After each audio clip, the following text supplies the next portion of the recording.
Hello everyone, welcome back and welcome if you're new. My name is Megan and I create videos all about mindset, personal development, and really just finally going after our dream lives. Today we're going to be talking all about how to pinpoint and turn around limiting beliefs or just improve that thought process altogether. And the reason that I'm including how to pinpoint them is because I think some things are super obvious, like we know just our general insecurities and things, but others are a little bit more sneaky. Sometimes they can kind of pop up from the media or from our surroundings and in ways that we don't necessarily notice. So this is going to help us determine what our limiting beliefs are and then go ahead and make some changes. So one of the things that you can do is simply just keep a notepad around you. And it sounds super simple, but I don't think many of us actually tune into our thoughts in this way, where every single time you have something come up, whether it's judging yourself in the mirror when you've gotten ready for work, or you made a mistake in an email and you're like, oh gosh, like you suck, like whatever it is, take a minute and write those down. Take note of how often throughout the day you are judging yourself in a not so nice way, and when you notice those kind of thought patterns start to rear their head. Another thing that you can do is ask your friends, like ask the people who are closest around you, like, hey, what do you think that I have limiting beliefs about? Or what sort of like negative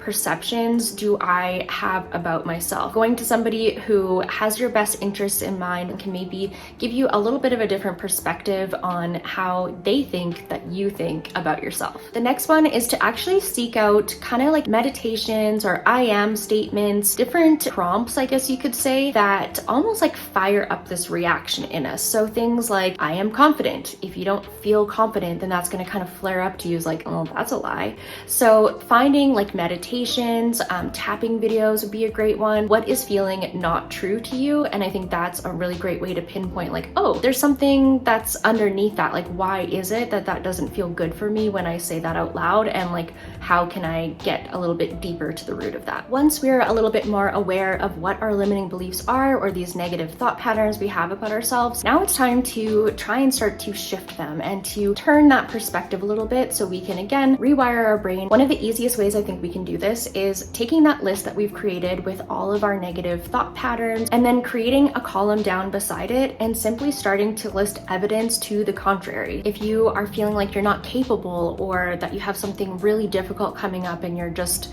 not feeling super confident about it, start writing down other times in your life that you've done really difficult, tough things, like we all have. And how did you feel? And how did you get through it? And you probably did just fine. Where can you find contradicting stories and evidence to those negative thought patterns? Because I can pretty much guarantee that you have them. So of course, I love affirmations. There are simple, really general affirmations like I am getting better every day in every way. Finding some affirmations or coming up with your own and putting them wherever you can is my suggestion. I love to make my passwords something positive. I put affirmations pretty much everywhere around me. They're on the back of my phone. I schedule them into my Google Calendar so they randomly pop up and remind me. There's lots of little ways that you can start to kind of automate having some positivity and some of those affirmations into your life.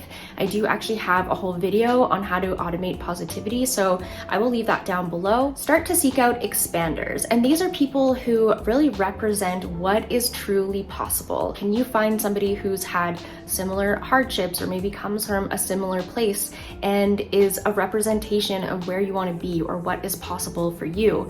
And I think like for most of us, or pretty much any of us, there's always somebody that you can find that is an example of what is truly possible. Doing that exact process over and over and over again for all of these different types of limiting beliefs, and soon enough you have created a new understanding of yourself and what's possible. You've created new neural pathways, you've created new results because you're doing the thing. And so I think that there's a lot of power in pinpointing how you're feeling about yourself and working through these different steps to take action and to change things. So I hope that you found this video helpful. If you did like it, please give it a thumbs up and consider subscribing if you want to see more videos like this.